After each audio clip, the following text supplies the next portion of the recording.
All right, let's move on to the 6-9 Carolina Panthers taking on the 7-8 Tampa Bay Buccaneers in a winner take all scenario. Basically, whoever wins this game is most likely going to win the division, which is shocking, and host a home playoff game and probably get demolished off the field against the Dallas Cowboys. But I mean, this Buccaneers team, Puma, like oh my god, it's so bad. Just like the Patriots, it's just so damn bad. Like I'm watching this game with my sister on Sunday night against the Cardinals when Trace McSorley at some points was almost carving this defense up, which was shocking.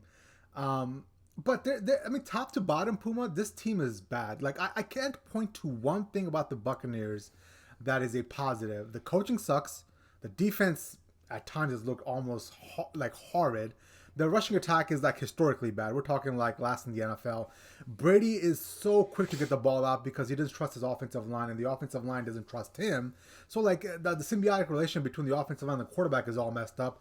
The wide receivers, Chris Godwin, I still think is hurt, and Julio Jones can't run anymore. And for some reason, him and Mike Evans aren't on the same page. I just don't understand what's happening.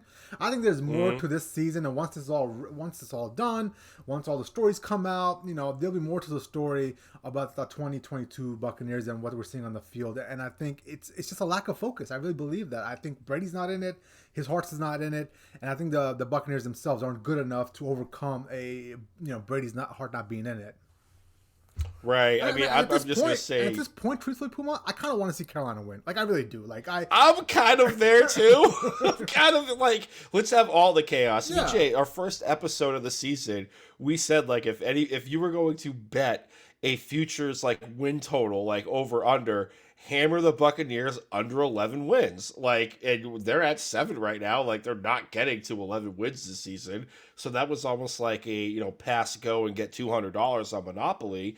But, to go back to the Cardinals game real quick, I definitely did not have Trace McSorley kind of outperforming Tom Brady at times in that football game last Trace week. McSorley's parents didn't have him outdueling Tom Brady as well.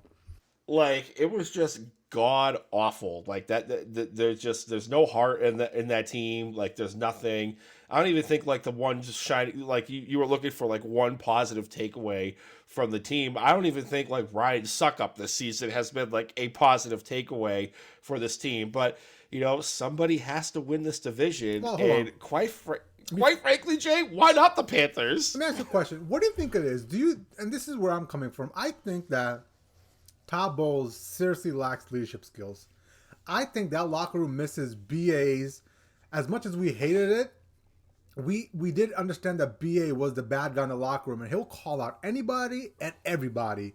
And I think there's something seriously lacking in that locker room now with BA not being in there. Like the old example I gave in the beginning of the year, and I think it's more true now than ever, is that your geography teacher isn't there, but the substitute is basically a rollover, and you can do whatever the hell you want to do the whole period of class, right? And I feel like that's what Todd Bowles is. Like, is there anything else that you can think of, or do you agree with me? Like, what's your take on how and why this is so bad for the Buccaneers this year? Besides the running attack being just horrid. I mean, that's the underlying factor of all this, right? Right. I mean, I think it's spot on. I mean, this is we know what Todd Bowles was as a head coach of the New York Jets. And yeah, okay, like he had like a flash in the pan with Ryan Fitzpatrick, but I mean that was it. Like there was nothing else to take away from his tenure in the Big Apple when he coached the New York Jets. And Jay, like there's a saying like sow the wind, weep the whirlwind. Like there were rumblings that Tom didn't want BA there anymore, and this is kind of what happens. Like okay, like you reap what you sow. Do you buy that now after seeing how hard it is? Like he probably understood that Todd Bowles doesn't have the leadership skills to basically grab the locker room by the balls. Do you think he really wanted that BA be gone and Todd Bowles replacing him?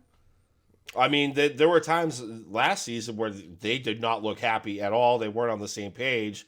And I don't really think it was like a coincidence. Like, hey, like Bruce Arians is no longer the head coach. And, oh, I'm just going to unretire and get all of my, get the band back together. And we're going to work the salary cap type of deal. Like, I don't think that was an accident. Like, there was, more than likely, there was some rumblings behind the scenes and disagreements behind the scenes of Bruce Arians and his personality going up against Tom. I mean, if you think of it this way, like if Bruce Arians is willing to call out anybody and everybody, in theory, that would put Tom Brady in the crosshairs, right? And I'm not saying Tom isn't the good soldier, but like you just left Bill Belichick in New England to come down to South Florida, and you're basically getting the same thing from Bruce Arians, and you're the greatest of all time. Like maybe some ego factored into there. I can't say that with confidence, but just circumstantial evidence. Like I think that there is means, motive, and opportunity to make that switch happen of, hey, if Bruce isn't there anymore, sure, I'll come back and do one more rodeo with the Buccaneers to get the band back together. Yeah, I mean, I just don't get it. I don't understand how this is so bad. Like, I mean, it's one thing to, because this is the way I see it. The running the ball is simply a byproduct of how aggressive and what the linemen's attitudes are. Like I always say you can be a good rebounder because you always got to hustle, right? And it's the same thing with running attack. Like, yes, I get it schematically, you gotta be right, but a lot of times you just gotta be nastier than the other folks on the other side to get the running attack going. And when I saw Leonard Fournette hit the wall 3 times trying to get a yard and turn the ball over. You remember that series of plays where it's 3rd and 1, 2nd and 1, 4th and 1, and you couldn't get a yard, and like the offensive lineman again blown off the ball by JJ Watt. Old ass JJ Watt is pushing around this offensive line. Like at that point, I was just like, just pack it in, just pack the season in. Like I looked at my sister and I'm like, yeah, Brady should like. I mean, I get it. Brady hasn't played well, but he doesn't deserve this. Like this is like all time bad. And Leonard Fournette, let's be real. Let's call it what it is. Him being out of shape, coming into camp, I think negatively put this running game behind the 8 ball from the beginning. This is true. Simply put, like everybody forgets about that, and everybody's like, "Oh, he dropped weight and he's fine now." But he being so out of shape has put this running attack way behind the 8 ball, and they never recovered from it. Yeah.